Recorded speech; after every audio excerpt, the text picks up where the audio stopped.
for the wait, but I'll try to make it worthwhile. My name is Jeremiah Grossman. I am the CEO of White Hat Security, a company that specializes in web application security, everything from the web server on up. So we'll be speaking about a lot of things regarding web security. If anybody has any questions at any time, hopefully this will be interactive. I like coming to Black Hat because I get to share my experiences, what I've done over the past several years, and so we got about an hour, so please ask away. The way I look at web security right now is, so if you take network security, OSI layers 1 through 6, and you contrast them to layer 7, at least what I see out in the field today is you have operating systems out there, you got network connected devices and routers and firewalls, all sorts of things. They are a lot more secure and a lot more patched than they used to be. And as a collective, that perimeter, the firewalls and the network connected devices, that was your perimeter security. That's what you protected. Not unlike any military strategy for protecting what's inside. Your firewalls, you live and die over your firewalls, so to speak. It's not defense in depth, but that's where the security lives. Since the perimeter has gotten good, we see a lot more attacks targeting the application layer. The spot where the traditional layers 1 through 6 security solutions don't protect. So it's my prediction we're going to see a lot more application layer attacks going over 80 and 443. A couple of reasons for this. One, you're dealing with custom code on the web server. When you go from web bank to web bank to web bank, that's different code, different code, different code. Sure, it might be Windows, Linux, but it's all different code. And what's worse, there's no patches. Even worse, there's no known security issues. Not to say there isn't security issues, they're just not known. You're not going to get these on bug track. You have to find them yourself. So, who am I? Before I got bantering on too far. So again, I'm the founder of White Hat Security. I'm a former information security officer at Yahoo, which means I've audited, at the bottom there, over 300 web applications from time to time over the last 6 years. I've also developed tools and such to help me and help my company do our work better. But 90% of my career is application-based. Web applications is where I live, and that's where I spend my time. You don't want me to configure your router, but I can lay waste to any web application.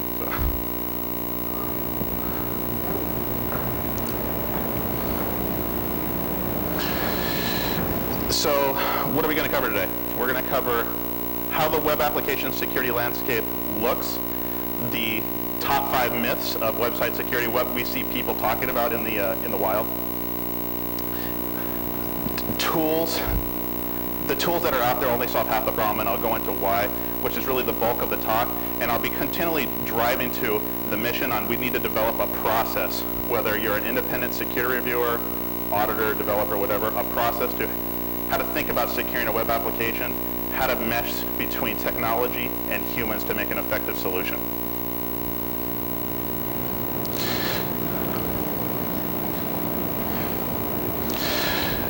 So this is what I like to call the firewall sandwich.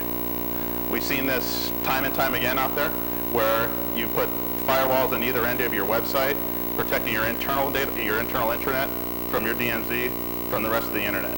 So the way that works is only port 80 and port 443 is open to the website, so they can hit the web applications, and nothing except for the web server can connect to the back-end database. The idea being that nobody from the outside world should be able to touch your data. So you put this firewall sandwich around it. That's how it works. It's very easy to do, and we see it everywhere. The problem is, when you're thinking about perimeter devices, perimeter security, firewalls stop at layer 7. So when we have the ASPs and PHP scripts and Java running on top of the web server, that effectively becomes your perimeter. There is no firewall at the point of the website. The user is interacting directly with your database via the web application. So this is the mindset that we're thinking about in layer 7.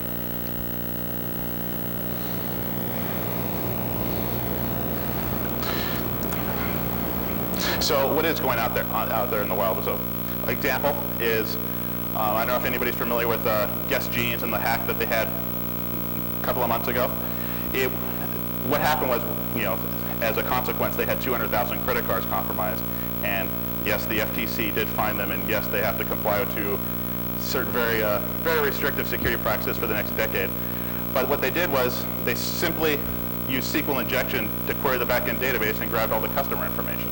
Very simple. I'm sure Guess had all the firewalls and all the IDS systems anybody could ever want, but this is what happened. So the FTC actually got involved in this. This was kind of interesting. It wasn't that the hack occurred, it was that Guess Jeans claimed via their privacy policy that they were secure, that their data was encrypted. What they meant to say was that it's encrypted in transit, not in the database. So that's what the FTC got on, was privacy policy violations. It's kind of interesting. We've also had, I'm just going to cite a few examples here, but we've also had Victoria's Secret. This was so if the last one was SQL injection, this is what we'll more get into called logical flaws, that I like to call them. So Victoria's Secret was also fined by the FTC. They had an interesting problem where this was not a hacker, this was a user on their system. So they went to a site or a feature on Victoria's Secret called Pantygate. Pantygate sells unmentionables. What happened is Victoria's Secret emails you a link so you can see your order, and in the URL there's order number equals 100 or whatever the case may be. So the person goes to view their order and just thinks to themselves, well, what happens if I turn it to 101? So they turn it to 101 and they get somebody else's unmentionables order. And it didn't give up credit card numbers, or money or anything like that, but a user would not be too happy to see, what kind of edible underwear they bought. So this was another privacy policy violation that the FTC didn't appreciate. That's the type of issue that we really struggle with to actually find an assessment, and especially in an automated fashion. When you change a 100 to a 101, it's not a software bug. It's a problem with access control. It's not something you can readily automate. And that's what we're driving at here. So also at the bottom there that we had incidents with Travelocity, RIA, FTD.com, a whole bunch. So it's really hard in the news to try to distinguish between what servers got hacked with double D code or what got hit with Slammer, and to try to distinguish between what are the layer 7 attack in the news, but we were able to isolate a few. So why do people attack web applications? Well, the answer is real simple. They deliver the data that's valuable. It's all fun and games to deface somebody's website, but at the end of the day, the hackers, the scammers, the fraudsters, the money-motivated people, they're after your data. They're after the credit card numbers, the bank account information. They're after the data that matters. They're not in it for the glory, they're in it for the money.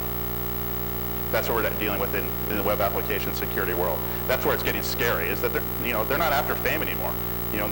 We see attacks coming out of Russia, out of the Ukraine, all over the place. They're after your money.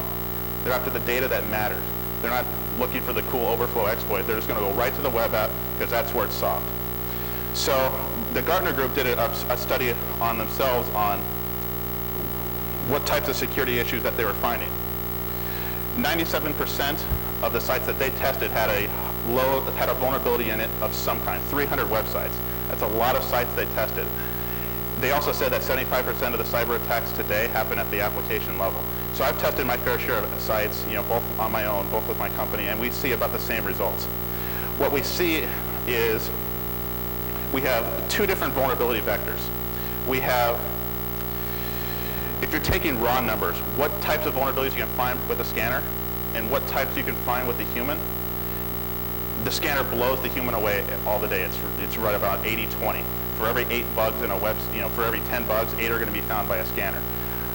But that doesn't tell the whole story. The other vector is that yes, you're going to be able to automate some portion of the bugs in a system, but the severity of the issues is what matters. Lots and lots of the SQL injection flaws are going to have a relative level of severity, but for the case of Victoria's Secret, when you can see other people's user data, that's going to be a higher level severity. So when you talk raw severity, the high level issues, it's roughly 50-50. Scanners are going to find half, and the humans are going to find the other portion. Excuse me. So the feds are getting restless. So in the web application world, we have more and more applications moving to the web to give up data that matters, and we're trying to control access to it. We have privacy issues with the FTC.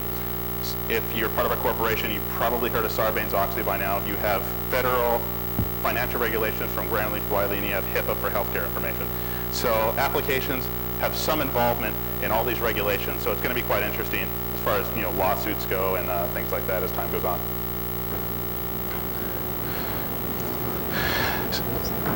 From a procedural standpoint, this is, let's say, administrative standpoint, this is what we're dealing with in the web security world.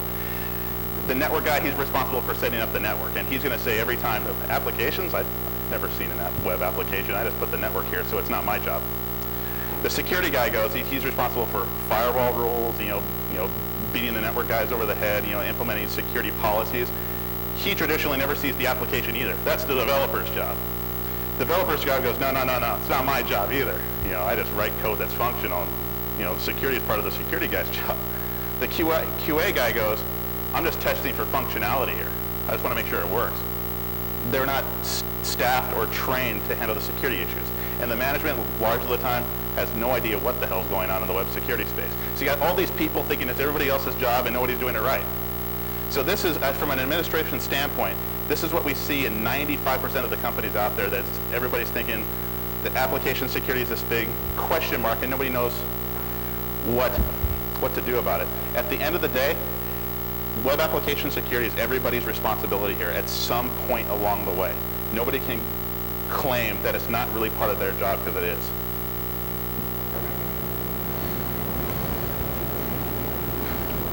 So, we'll start, as the talk progresses, again, if you have questions, ask. I'm sorry, the slides are a little bit different than ones in your book, but I'll have the changes up on both on Black Hat and on the company site. So, I've isolated, the top 5 myths of website security, they call it. When I talk to different people and what they're doing with web security or what their thoughts about it, I get these questions a lot. We are secure because we use 128-bit SSL. Well, that's nice, but that really only secures what's going from this client to the server, not what's actually on the server once it gets there. So that is a complete fallacy. It's nice. I'm not telling anybody they shouldn't use 128-bit SSL, but it does not secure a website. Firewalls don't secure a website either. They protect from you connecting to the internal network on everything except the website. We're all used to running, ISS security scanner or any one of these network standards, Nessus included. And if you scan them, if you run it on a typical website, a typical banking website, you're not going to find anything with these tools. They're not looking at the application layer. They're looking at everything else except the application layer. So again, we see a lot of this. Well, I ran Nessus and we didn't find anything. We're safe. And you turn into a guest jeans. The application scanner that they bought found no issues. Well, it's not going to find all the issues. And I'll explain why, but they're going to find a certain amount of technical problems with a lot of false positives, but they're not going to find the logical issues in the case of Victoria's Secret. So we have that fallacy out there. And if anybody's been in a web application development environment, running an e-commerce site, an online bank, we have this constant pressure to develop more code to address business need. We need more code to the customers to get them to do more stuff, more code to the website. Yes, I get my security review once a year. But the delta between when I got my security review and how many times I changed the code is huge. And one of the main problems is just, it's a monetary issue. It's a big price issue. It's average out there, what is it, for a week, an application assessment is 25 grand or something out there. It takes a week of work. It takes a lot of my time. Everybody's got to fix all the bugs. And so it's economically not feasible to actually do it more than once. So in this case, it's really not a fallacy. A lot of people are doing this. It's just not enough is, I think, what I'm trying to say here.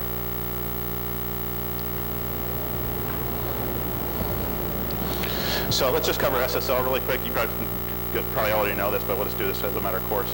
So SSL really only protects the traffic between the client and the server. It has nothing to do with the data once it's at the server. I can interact with the server just as well as another user can. So it really doesn't help you in that regard. It's nice to use from a privacy standpoint. It is not going to make you secure.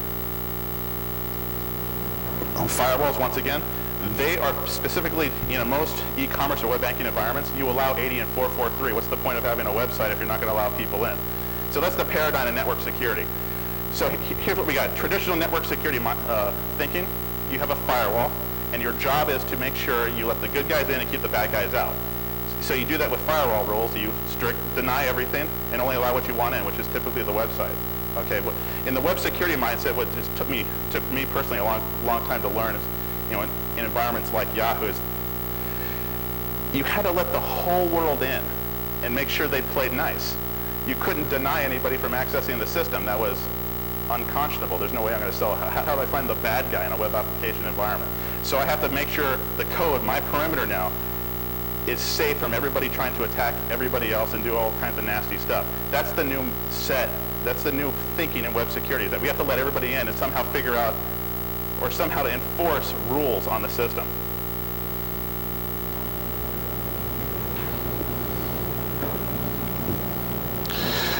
So when we think of scanners, scanners are a great help at whatever layer you're using. You have, let's start at the very bottom. You have host scanners. They're going to, they'll scan config files. They'll scan, file permissions and structures. But this is software you run on the host that exposes vulnerabilities local to the system. Also, right around this realm, from the operating system up to the database, up to the web server, you have the traditional network scanners. They'll send a bunch of packets at the system, try to get it to react, and try to identify a vulnerability. A lot of packet traffic, and that's how they find vulnerabilities. You got the database scanners, which are similar to the host scanners and similar to the network scanners, but they scan databases. And way at the very top, you got a new scanner that's, I think the first one I heard of was 1999, so we've really only been, it's really only been out there, 3-4 years. So there hasn't been a whole lot of evolution in the case of Satan, which has been out there for over 10 now, so it's still very new. You have the application scanners that are scanning the software that's sitting on top of the web server.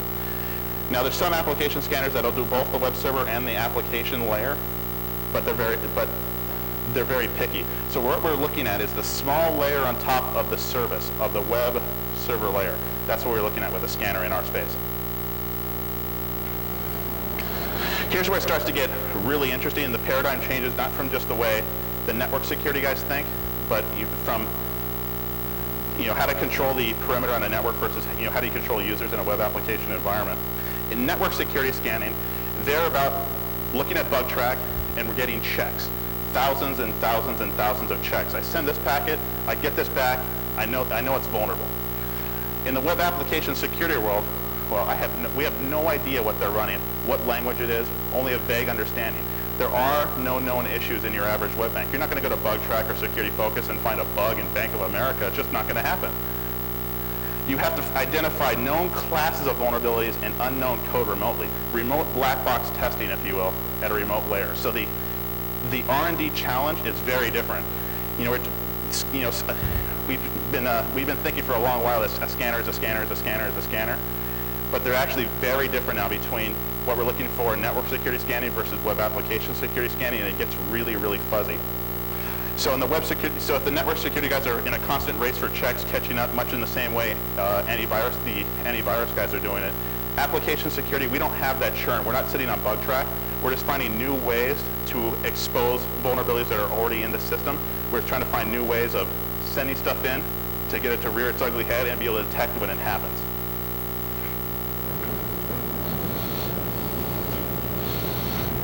So I kind of alluded to this before, that one-time security assessments, they're great if you're doing it, keep doing it, but they do fall short. Websites frequently change, it's very cost prohibitive, and the scanning tools only solve half the problem out there anyway. So scanners, and I'll just slowly progress into the difference between what a scanner can and can't find, but I thought this was important to put in here to show, like I said, we're trying to develop solutions, methodologies, and what the real current state of affairs is out there, not only from a technology, but in education, but from a solution standpoint, because at the end of the day, that's what we're trying to do. We're trying to find, so what happens here is you get an assessment, and if you fix the problems, you're secure for a week. You make a code change, you roll code, and, well, who knows? Every new line of code might add something, we don't know. What we can tell is over time is that more code equals more potential for bad things to happen.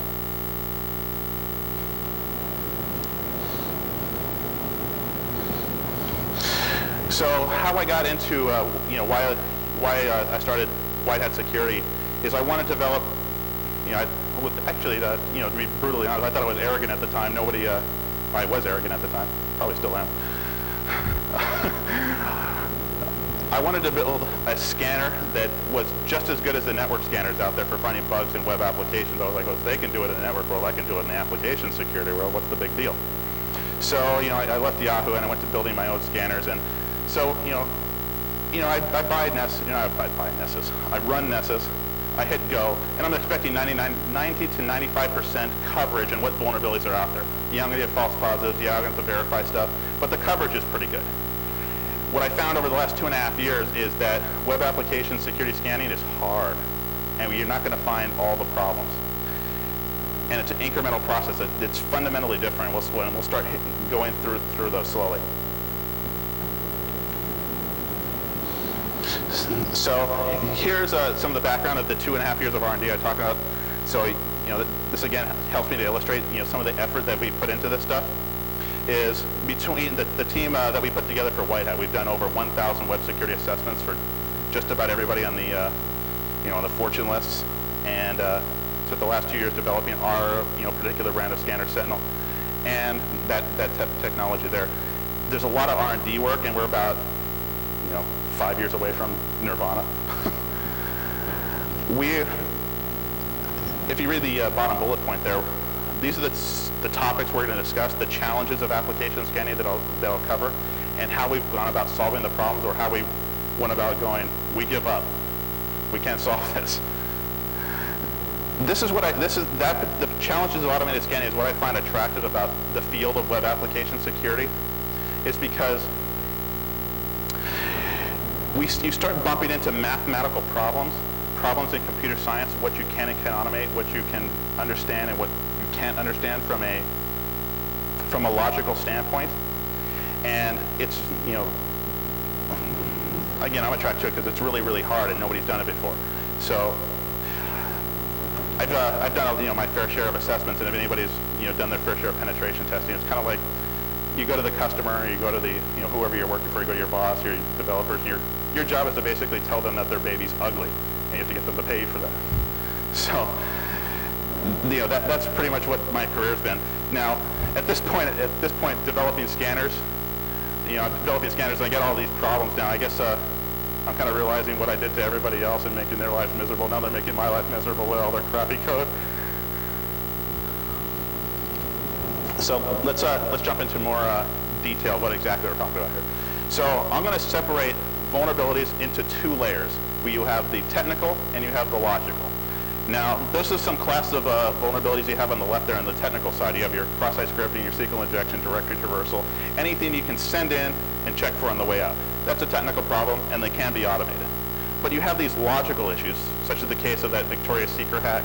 When you modify a price list on an item, you're trying to figure out, how do you know, let's say you could find a price in a website for a product in a generic fashion, and let's say you altered the price. How could you possibly tell if that worked? I mean, would you have your scanner wait at the door for the product? So those are the types of issues we're trying to find, okay, how far can we get in the technical side, and can we start to bleed over into the logical side? Those are the most devastating types of attacks that are found by people. So here's one second.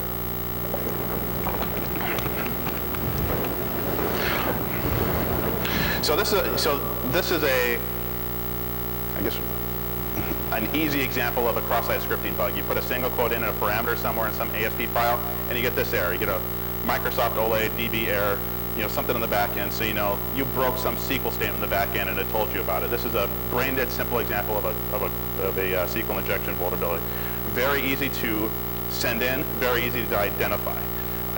That's how you look at or find technical issues. If you know what to put in and you know what to look at, that's a technical issue, and this is what we're looking for.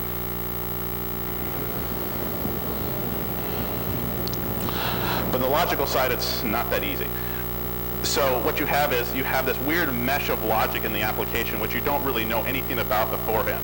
So, for instance, in the quoted text there, if you've ever, if you wire transferred in a bank process of any kind, you put in a number. Next step, you might put in a routing code or a bank code or something like that. 3-step process along the way.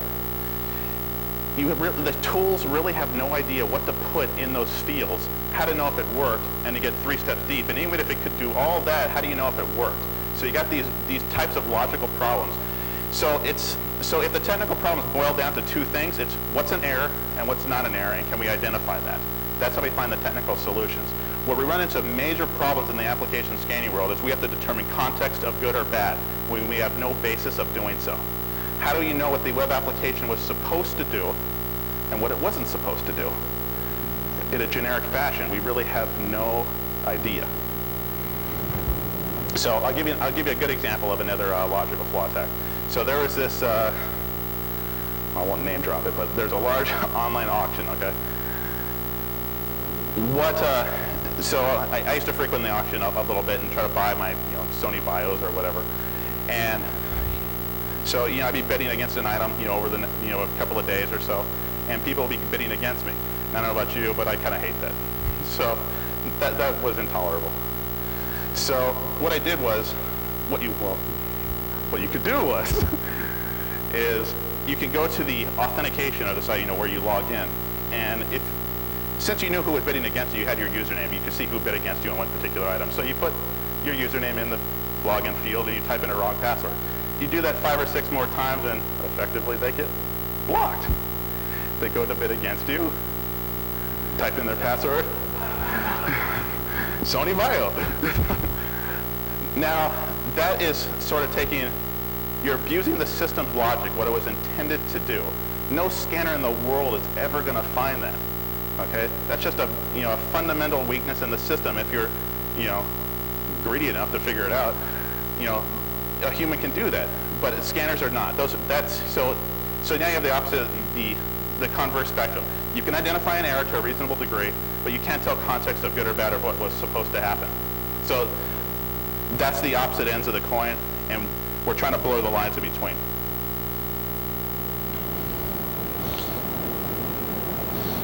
Okay, looks like Albert Einstein got too big. So what we're trying to do in the web security world to make this process faster, because we cannot afford to take a week of time anymore. I forget who I was telling just before the talk started that when I was at Yahoo, it used to take me what was it? So we under our IP space we had who knows how many IPs. But we had about 17,000 web servers, 600 web applications in 42 countries, and roughly 180 million users. Great, big, sick system. No QA. So if it took me a week to do an assessment and there's 600 websites, it's going to take me the next 5 years to go through them all once. Is that right? Something like that. Now, what happens is after a week of time, and I do my 5th assessment or my 10th assessment, my 20th one, the first one changed.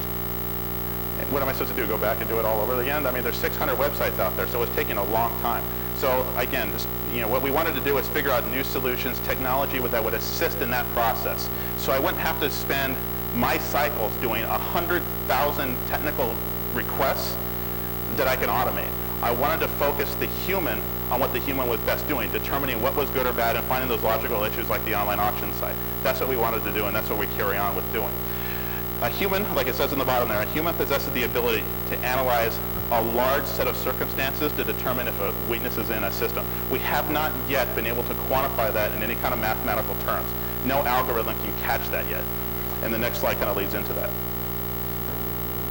So this is Alan Turing on the right, and he pretty much gave us 2, I guess, principles, so to speak. You have the halting problem and the undecidable problem. And they both, to some degree, play a role in application scanning.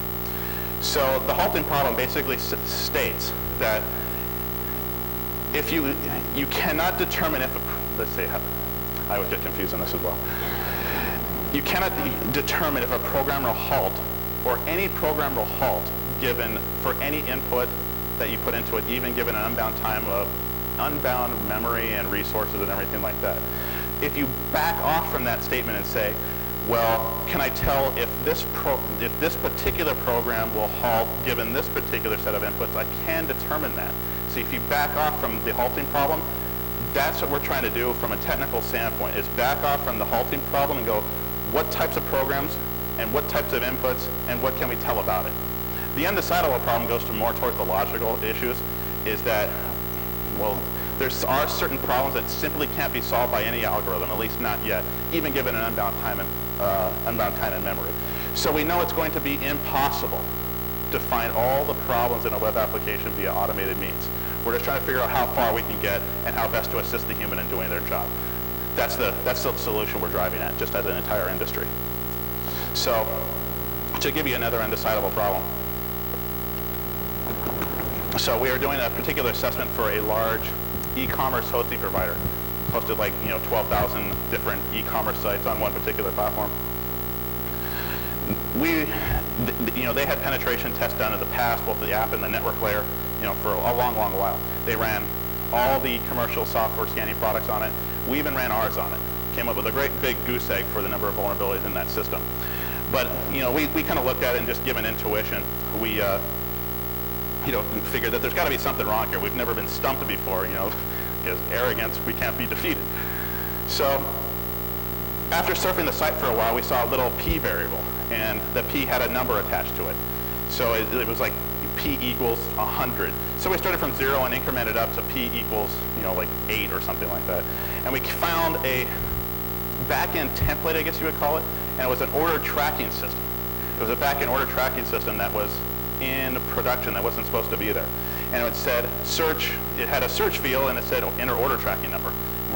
Okay, we have to find an order tracking number somewhere. So we went to one of their customer sites and got something in our shopping cart, looked at our cookie and got an order tracking number, tossed it into the system and got an order tracking number.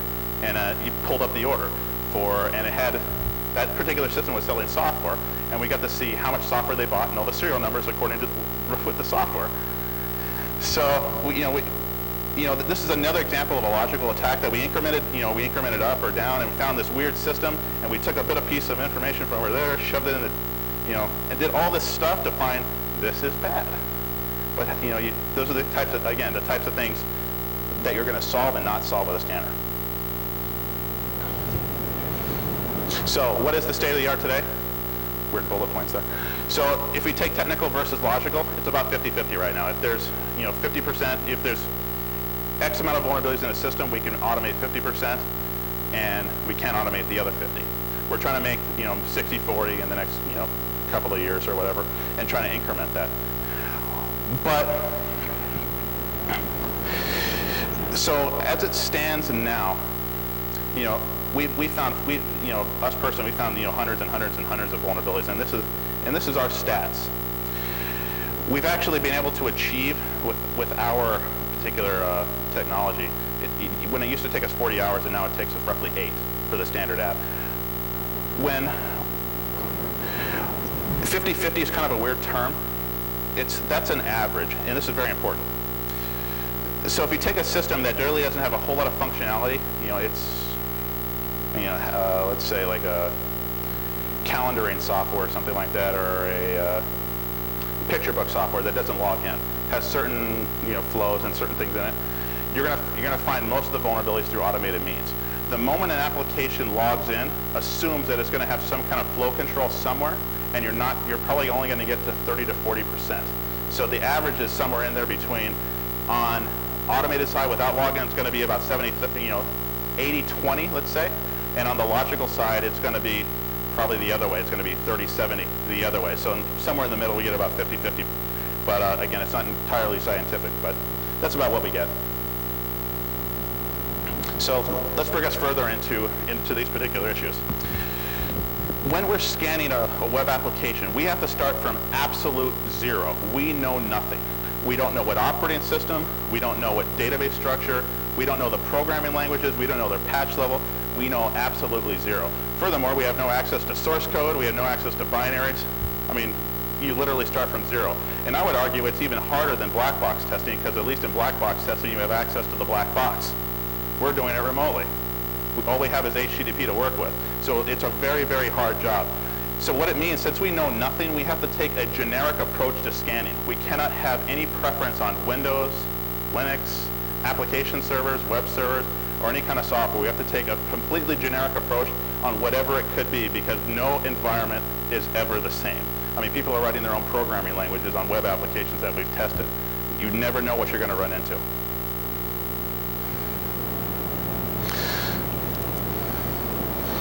So the first step when you're auditing any web application, well, we thought it was spidering was the first step, but we found we couldn't spider anything unless we logged in first. So we had to solve the login problem. So you have to be able to generically log into a web application. You have to be authenticated to exercise functionality. That's what you have to be able to do. And every authentication system is set up a little bit differently. Some use two-factor authentication, some use 4 bits of code. They're all completely different. I've actually seen systems where they actually MD5 the password on the client side before they send it across the wire. So you have to be able to support client-side scripting languages. This is a really, really hard problem that we've solved and we're actually still solving because it's not perfect. But you have to be able to log into the system on an automated basis. You have to be able to call that routine and do it. If you can't do this, your scan will not be valid because you can't exercise the functionality. So that's step 1. So step 2 is you start spidering the site, and the reason you're spidering the site is because you have to develop a structural map of the application so you know what to put in where, what's located where, what the system is. You have to know how many pages are in it, what's in the comment fields. You want to know it, learn as much as you can. Just like you're doing reconnaissance on any network, you'll port scan the whole thing. In the web security world, this is our port scanning. We spider the thing. Now, what we ran into on a lot of sites is that they're really big. Now, we haven't scanned eBay, but we have scanned sites that are just as big in an application structure.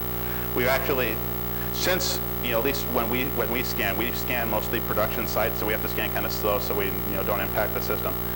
But if you're scanning at 2 requests even per second, and it's there's a million links in the system. I mean, in case of like Amazon, eBay, or whatever the site is. Also remember that an app can be really small, but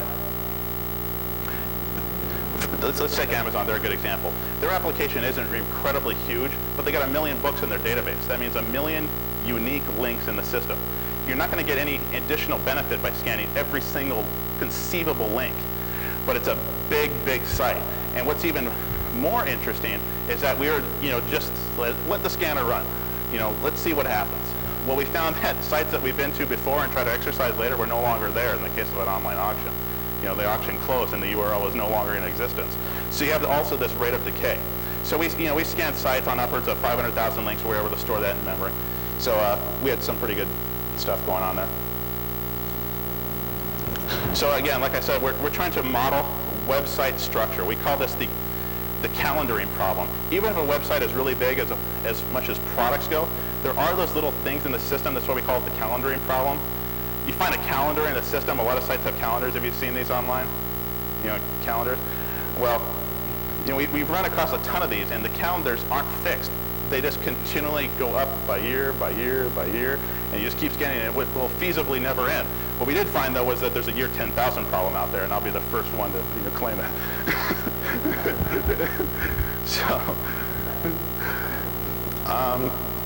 So what we need to do is we need to fix that now. What's that? So we need to do is come up with a process to go, okay, I've gone 1 million links down or 100 links down a particular flow. And we go, okay, this is going on forever, and we're not getting any more benefit out of this. So you have to be able to back up and go down other flows and be able to do this in a completely automated fashion. Otherwise, your scanner will run forever. So we've been able to use statistical modeling, actually, and some other. I'm kind of trying to touch around this stuff because I really don't understand it myself. We have this guy in the office that speaks English to me, but I don't understand what he says. Now, you have to statistically model the application and use some statements where if you're going too far down a track, go back up to the state that you were in before and try another path, and go back up and try another path, and go back up and try another path until you've exercised everything and you've gotten the value out of the system that you want. So again, this is one of the not only the authentication and the infinite spidering and the modeling. These are all hurdles that we've overcome. Just interesting to look at. So this is the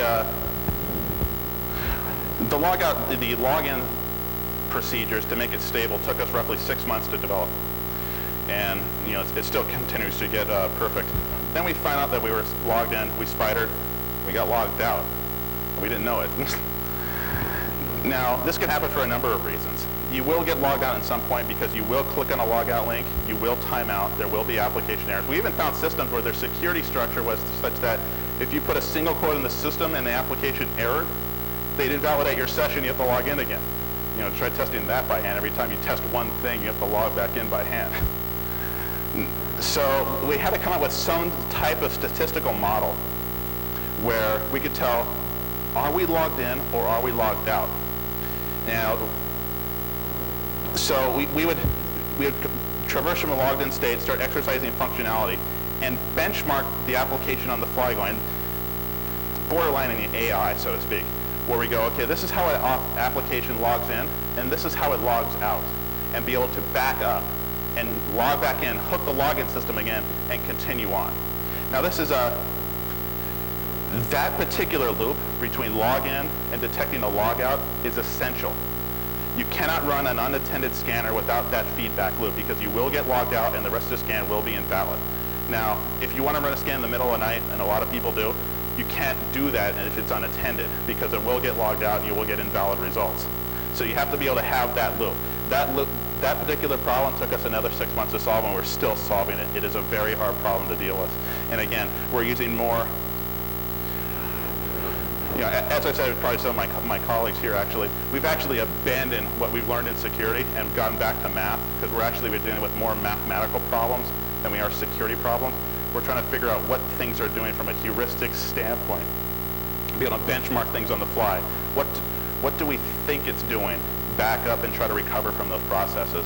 So we're going a lot of heuristics, Bayesian models, and we'll get into more of that. So I think I covered this a little bit already. So again, just to reiterate, all kinds of systems. Oh, I made it that way. At least that's where I left Bank of America's system when I left it this morning. So we design systems again that log in and log out and have that whole loop. So we can skip past this actually.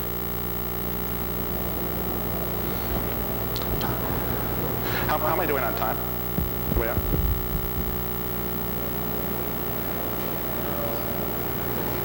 Huh?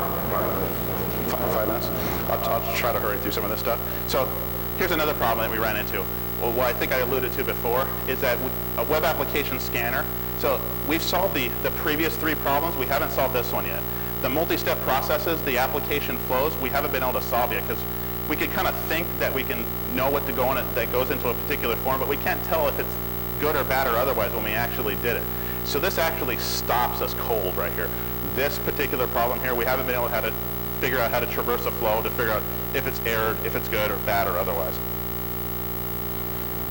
So now that we've actually got a benchmark learning process on how to log in, how to log out, or not how to log out, how to recover from a login, what we found was another problem is as we were scanning a site for 2 months straight, like we said before, the application would change. And that would actually screw everything up because it thought it knew how to log in before, it thought it knew how to do this, the application would change and everything would break. So we actually had to we ran into this particular problem. As the application changes, our ability to scan, went down dramatically. So we actually had to reteach it things.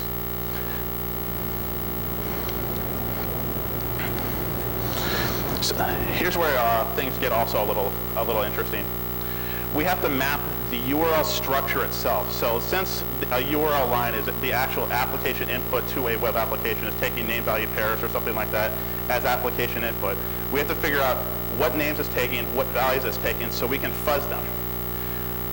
But here's where it gets weird. We have to be able to do that where there is no question mark, no ampersand, or no standards. I know there's standards out on the web. People don't use them.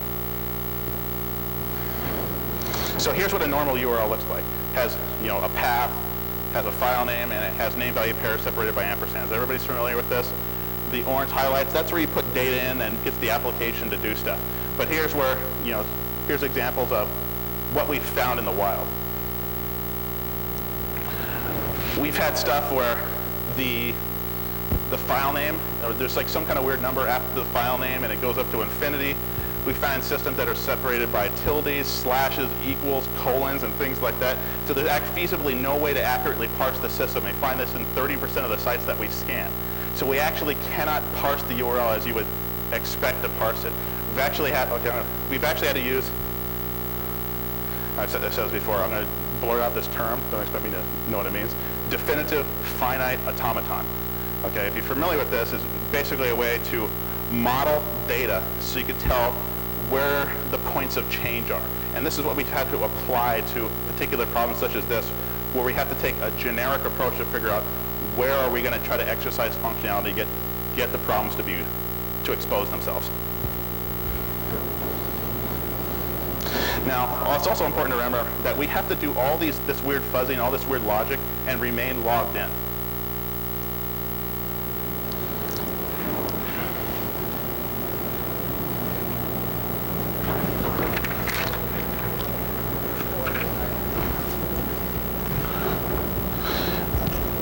Okay, so here's another problem that we're still trying to solve, is that a lot of sites, they use JavaScript to make links, JavaScript to sanity check form fields, or even to make menus. So you normally think about spidering. You spider, you parse the HTML, and you try to pull out all the links, but what happens if it's all dynamically generated, the links aren't even there, it's generated by JavaScript?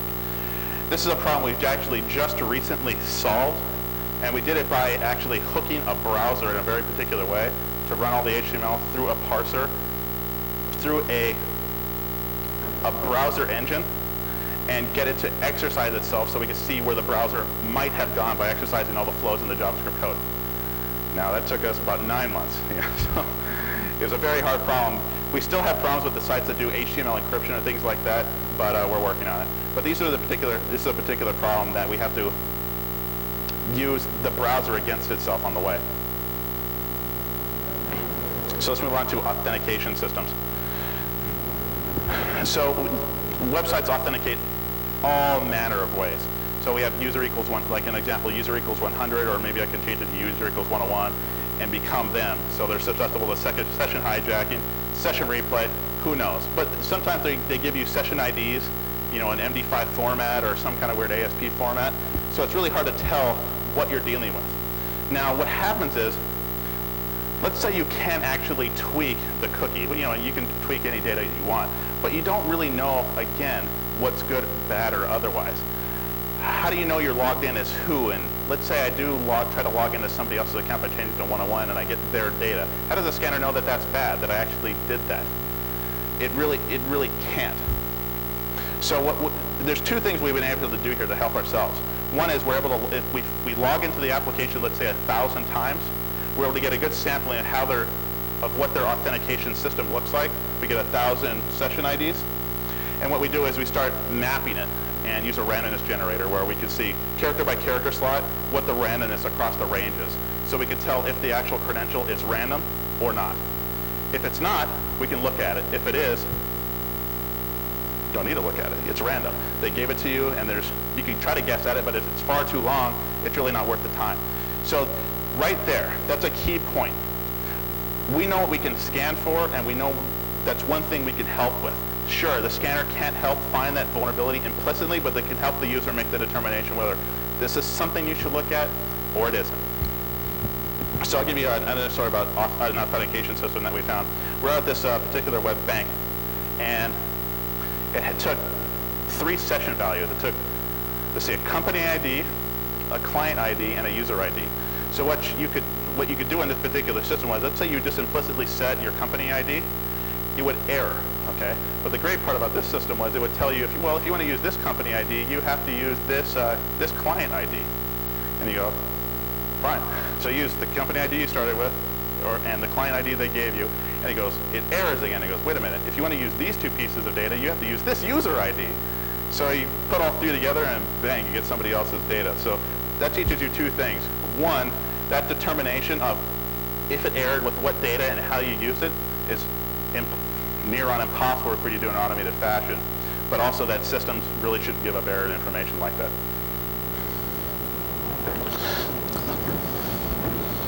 So here's another problem. There's lots and lots of places on a website where they might store data, store functionality, files, log files. You find all sorts of stuff on web servers that simply aren't linked in, remnants from building the systems or whatever. But what the problem is, you start, you think 404, file not found. That's how you look for things. Well, it's not that simple out there. I've seen sites that'll 500, 200, 201, redirect, standard error messages, all sorts of things. So you have to be able to learn how the system reacts to not found situations. When you search for a file that's not there, how does it react? And we were starting to do that pretty well. Then we got thrown a curve on Java-based systems where servlet directories and the ways that they were doing 404 file not found in the servlet directories were different than the rest of the site. So we have to compensate for all those particular situations and be able to benchmark and apply your math on the fly so you don't get messed up.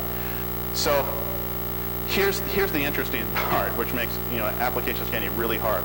If you mess up on any one of the things that I talked about in your scanner, from 404 stuff to fuzzing inputs to find technical flaws, if you mess up, you're going to get either an invalid scan or you're going to get 10 million false positives. And that's what you're dealing with on an application scanner layer. So again, we're getting lots and lots of myself included, have been preaching use standard error messages out there, for whether it's error codes or 404. From the technical standpoint, application scanners absolutely depend on error messages, and if we don't have good error messages, actually our rate of accuracy goes way down. So this is actually good and bad from a security standpoint, but I figured I'd throw this in there to show you what's going on. So again, error messages. This is a easy example of SQL injection on an IIS machine. Now, if you remove the response messages, it doesn't mean you're not vulnerable to SQL injection. It does mean that it's much harder to execute or to exploit. Now, let's see. We're probably getting low on time. Let me just double check. So there was this one particular system that had a forgot password flow. So everybody loses their password sometime, and you have to find your password. So this particular system asked you your birthday? Yeah. Day, month, and year. So what the system would do is you just pick a username, enter the day, month, and the year, and the problem was that this particular system would tell you which part of the data that you got wrong. So you just start cycling through the system, and you go, okay, you got the day wrong. Okay, let's try it again.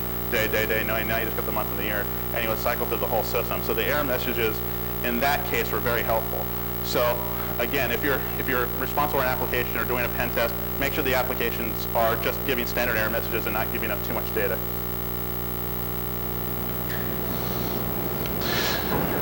I think this is the last example.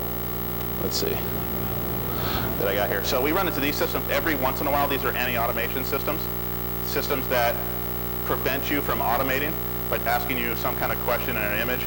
Now, once again, a problem that we haven't been able to solve because it's not supposed to be solvable.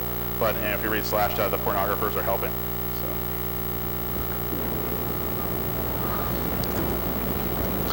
So what have we learned?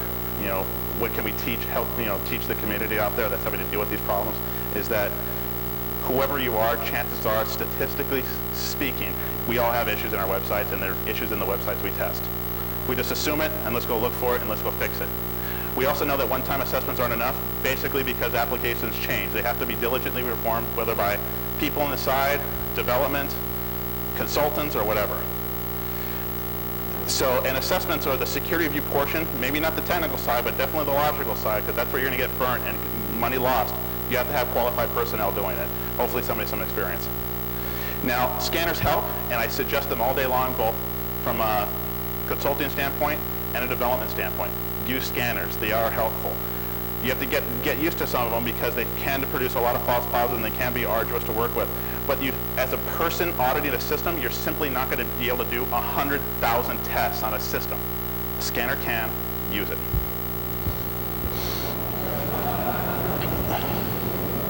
So from a quick approach to try to get through this is that we have technology to do a thorough scan, continuous scanning, and it augments people. You match it with people to evaluate the results and assess business logic, and this is what we're driving at. Lo and behold, you have a process. If you're looking at a web application, you want to secure it, use this particular approach, use technology and people, you get the best results. Now, I put this little slide together. This is 6 very hard ways to improve web security. Now, it's easy for me to put this up here on, what they are, what they mean. Now, I'll just reiterate one more time. You must have assessments performed as much as you possibly can, hopefully in line with your development chain cycle. Scans should be performed at least twice a month. You have to cover both the technical issues and the logical issues. Developers must consider security from the beginning. Involve your security staff. You want to get everybody involved in the application layer because you're going to get burned later if you don't. And stay patched and configure properly. Thank you very much. If you have any questions, I know we're running a little long. Sorry I got a late start, but if anybody has any questions? Using web logs and traffic analysis to profile costs and application rather than having the scanner time scope. So the question was, have we considered using log files as a way to map application structure? We've toyed with the idea that we could do that, but likely our customers aren't going to give us the logs, and we don't have access to them remotely, so it really wasn't an option for us. If we're on the inside, we could probably do that, but we never are. We're always external outside the firewall. It would be a decent approach. If we have an automated scanner, I'm assuming the customer's paying for the service on a regular basis. Right. Maybe the customer could install something later. Maybe monitors traffic and provides a scanner with the they could automatically take changes to the application. We could do that. I just don't want to be responsible for another additional piece of software that the customer wants to put on their end. Just my logic in it. If I told the customer that we want to put more software in your box, you'd probably say no. But you never know with the client. You just got to ask them. It's not something we would pursue at the moment. Why I'm just going to get directory tree, that should be simple enough to manage the user scanner. Yeah, you could definitely do the question was, why not just get a directory tree outlined from the customer? You could do that. It is an option, but we wanted to be, at least from our particular product service standpoint, we want to be as completely hands-off as possible, not a lot of the customer time. This was just our decision on the way we do things. It's not to say it's right, wrong, or otherwise. Just we want to make the customer do nothing and try to get decent results out to them. So, yes? So why do you recommend 2 scans a month for improvements? Usually the security guy is unaware of any changes that are going on in the application. So 2 scans a month should keep you relatively safe, or at least inform you of any changes. That's why. If you're pushing once a week, scan once a week. If you have great change control policies and you know it's only once a month, do it once a month. Do it as needed or as you think you need. So, but don't have it once every 6 months or once every year is basically what I'm getting at. Any other questions? All right. Thank you very much. I hope this is helpful. And